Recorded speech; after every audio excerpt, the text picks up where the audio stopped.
నీ ఫోన్లో మాట్లాడుతున్న వాళ్ళందరూ నిజంగా నీ వాళ్ళేనా? అమ్మ పక్కన ఉంది, కానీ కొడుకు ఒక ఫోన్లో మునిగిపోయాడు. చివరికి ఆ ఫోన్ అతని జీవితాన్ని తినేసింది.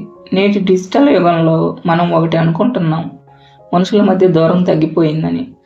నిజానికి ఏమవుతుందో తెలుసా? అది కేవలం ఫోన్ స్క్రీన్ల మీద మాత్రమే. నిజ జీవితంలో మాత్రం మన బంధాలు మెల్లగా బలహీనపడుతున్నాయి. ఈ విషయం అర్థం చేసుకోవడానికి ఒక చిన్న కథ చెప్పుకున్నాం. Ram software engineer. రోజుకు దాదాపు 10 గంటలు ల్యాప్టాప్ ముందు గడిపేవాడు. మెల్లగా అతనికి ఒంటరితనం అలవాటైపోయింది. ఆ ఒంటరితనం నుండి బయటపడటానికి ఒక డేటింగ్ యాప్ వాడటం మొదలుపెట్టాడు. అక్కడ రియా అనే పేరుతో ఒక ప్రొఫైల్ కనిపించింది. ఆ ప్రొఫైల్ అతన్ని బాగా ఆకర్షించింది. ఆమె ఫోటోలు చూసి మురిసిపోయాడు.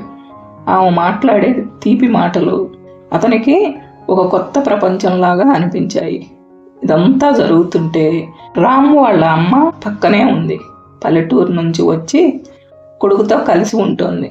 కొడుకు ఫోన్ పట్టుకొని నవ్వుతుంటే స్నేహితులతో మాట్లాడుతున్నాడేమో అని అనుకుంది. కానీ ఆమెకు తెలియదు, ఆ ఫోన్ వెనక ఒక వల ఉందని. రాత్రిళ్ళు గదిలో లైట్లు ఆర్పేసి ఫోన్ వెలుగులో గంటల తరబడి గడిపేవాడు.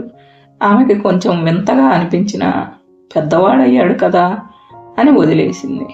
కానీ ఒకరోజు అసలు నిజం బయటపడింది.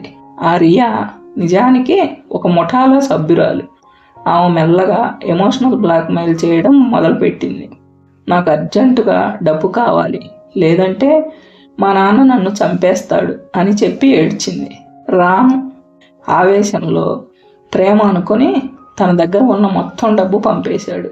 కానీ అక్కడితో ఆగలేదు. మన వీడియో కాల్స్ అన్నీ రికార్డు చేశాను, ఇంకా డబ్బు ఇవ్వకపోతే ఇవన్నీ నీ కంపెనీకి, మీ అమ్మకి పంపిస్తాను అని బెదిరించింది. ఇక్కడి నుంచి రామ్ జీవితం పూర్తిగా మారిపోయింది. అతను బయట ఎవ్వరికీ చెప్పుకోలేడు, లోపల భరించలేడు. కష్టపడి సంపాదించిన డబ్బు పోయింది. దానికంటే ఎక్కువగా అతని ఆత్మగౌరవం దెబ్బతిన్నది. ఒకరోజు ఆ వీడియో అతని అమ్మ ఫోన్కి వచ్చింది. అది చూసిన ఆ తల్లికి అక్కడికక్కడే గుండె పగిలిపోయింది.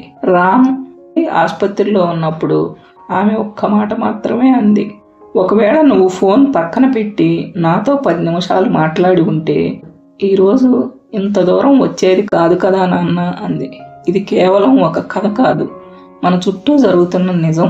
ఇప్పుడు చాలామంది నిజమైన మనుషుల కంటే ముఖం తెలియని ప్రొఫైల్స్ని ఎక్కువగా నమ్ముతున్నారు. డేటింగ్ యాప్స్ లేదా సోషల్ మీడియా ఇవే లైక్స్, కామెంట్స్. అవి నిజమైన ప్రేమ కాదు, అది కేవలం తాత్కాలిక మాయ. తల్లిదండ్రులు కూడా ప్రైవసీ పేరుతో పిల్లలను పూర్తిగా వదిలేయకూడదు.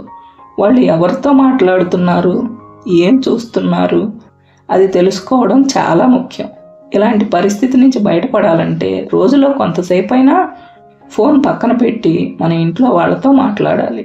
అపరిచితుల మీద అంత ఈజీగా నమ్మకం పెట్టకూడదు.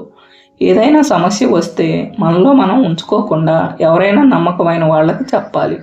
కాలం చేజారిపోయాక కళ్ళు తెరవడం వల్ల ఉపయోగం లేదు. వెలుగు ఉన్నప్పుడే సరైన దారి ఎంచుకోవాలి. ఎందుకంటే మనుషులు ఫోన్లో ఉండరు, మన పక్కనే ఉంటారు.